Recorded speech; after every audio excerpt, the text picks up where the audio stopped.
Shahan, Nedbank, PwC and Bain and Co are some of the companies that have been named in the state capture inquiry report. Now, the companies are accused of misconduct involving state-owned entities at the peak of state capture. The Commission found no evidence that Nedbank ever asked for proof that the airports company and South Africa as well had authorized a dodgy contract with regiments. So these are the responses that we've had from the companies. Nedbank has denied any wrongdoing despite a recommendation from the state capture inquiry that it authorizes an investigation and the bank into the bank and its employees for their alleged corrupt contracts. So in a statement, Nedbank said, "We take note of the concerns expressed by the Zondo Commission. There has been no wrongdoing on the part of Nedbank in relation to these transactions." So meanwhile, we've got PwC, who was also named, and that was found to have failed to adequately act as a watchdog over SAA's books. In its statement, the company said, "PwC holds its partners to a high standard, and we are disappointed that the audit of SAA did not meet the standards we expect of ourselves. We have learnt an important lesson from this matter." And then, of course, the big one, Bain and Co, that's a US firm, is said to have played a role in the collapse of SARS. But the company has said, "We are disappointed in the part 1 of the Commission's report, and it mischaracterizes Bain's role at SARS. While we made some of our mistakes in our work with SARS, we remain confident that we did not in any way willfully or knowingly support state capture at SARS or elsewhere." So I've got economic and political analyst Khaya Sithole, who joins me now to break down some of what we're seeing coming out of the private sector in terms of the role that they have played in state capture. No doubt some interesting revelations that came out, Khaya. I was just giving our viewers some context into what each company that we've just been talking about has been implicated of doing. The ultimate response from business in South Africa in reaction to the role of the malfeasance that these companies took part in should be a strong response, shouldn't it? You would have expected that to be the case, but unfortunately the evidence in front of us seems to indicate the extreme opposite.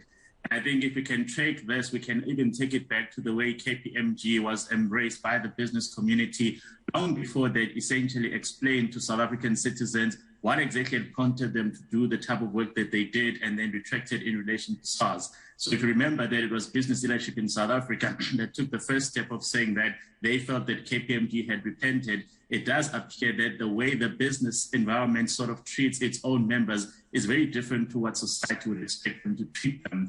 Now, the key issue here in relation to all of these entities, whether it's Bain, PwC, or indeed all the other companies embraced in state capture, is that primarily the damage that was done was the damage that was done to South African society. And you would have expected that whichever business organization seeks to embrace them would consider the simple question of whether society feels that these companies have done enough to really amend and atone for their sins. And until South African citizens share the same view, it does feel premature to simply say that in the case of Bain, for example, well, we don't feel that the corruption was systematic, so therefore we as BLSA feel that they should be embraced back into the fold. It really does leave you with the lingering impression of what exactly other parameters for which are applied by business elites in order to decide who should be held accountable and how they should be held accountable.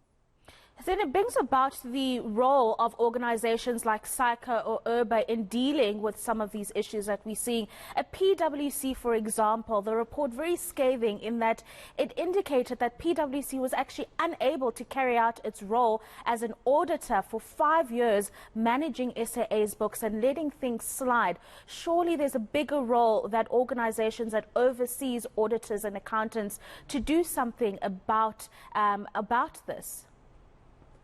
Well, unfortunately, our history indicates that there's been a glaring gap in the accountability mechanisms that are indeed in place. If you look, for example, at the type of sanctions that have historically been available to the Independent Regulatory Board for auditors, they've essentially amounted to nothing more than a slap on the wrist, which every single implicated business can simply write off as a business expense. So until recently, there simply wasn't much in the way of deterring that type of conduct. That was the first problem. The secondary problem that's always existed is the very, very opaque and very bleak manner in which these matters tend to be treated. So actually, for a lot of people, they may not be aware that the matter relating to the SAA audit has actually been dealt with by the Board of Auditors. The problem, of course, is that with the exception of African Bank, every single matter that they deal with tends to happen behind closed doors. So, of course, very few people will ever know whether the accountability mechanisms work if you do not disclose it to the public. So I do think that, obviously, in light of the fact that there's clear public interest dimensions associated with some of these cases, it would be in the best interest of these regulators to make the public aware that they have, in one way or another, acted in relation to these matters. Otherwise, there will always be this glaring hole, this glaring gap, where people do not feel that any of these organizations are able to hold their members accountable. That's the first problem. The secondary problem is that all of these organizations, and I suppose even BLSA, have got a very clear understanding of how to hold individuals accountable. What seems to be an unknown variable in South Africa is how to hold institutions accountable. So if you look at how KPMG was dealt with and how Bain is being dealt with, the consensus seems to be that for as long as the individuals that can be earmarked as the ones that facilitated those transactions are out of the system, then the system returns back to normality, then the system is perfect again. History, unfortunately, indicates that that's a false assumption. And the most clearest example was indeed KPMG, where when we thought they were dealing with the Gupta issues, it then turned out there was the SARS matter, which was soon quickly followed up by the VBS matter. So, of course, this idea that it was rogue individuals rather than a system that was broken was proven to be false. But don't tell BLSA that. Right, and Khaya, we have run out of time, unfortunately, but I have to ask you, ideally, what kind of accountability would we like to see to prevent a Steinhoff situation or a KPMG situation, as you've made an example of? Well, we've seen what happened to Bell Pottinger in that there are some institutions that have done things that have conducted themselves in a manner that is so detrimental to society. They do not deserve to have a social license to operate within our jurisdiction. And of course, we then have to ask ourselves the question whether an institution that systematically sought out to destroy what was a functional institution, should that institution have an operating license in South Africa?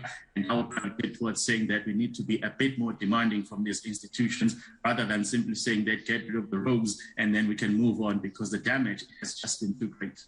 Yeah, absolutely. That's economic and political analyst Khaya Sithole speaking to us about the kind of accountability we should be seeing for the corporates that have been involved in aiding and abetting estate capture in South Africa. And that's all your business news for now. Shahan, Sally will be back in the next bulletin with more updates.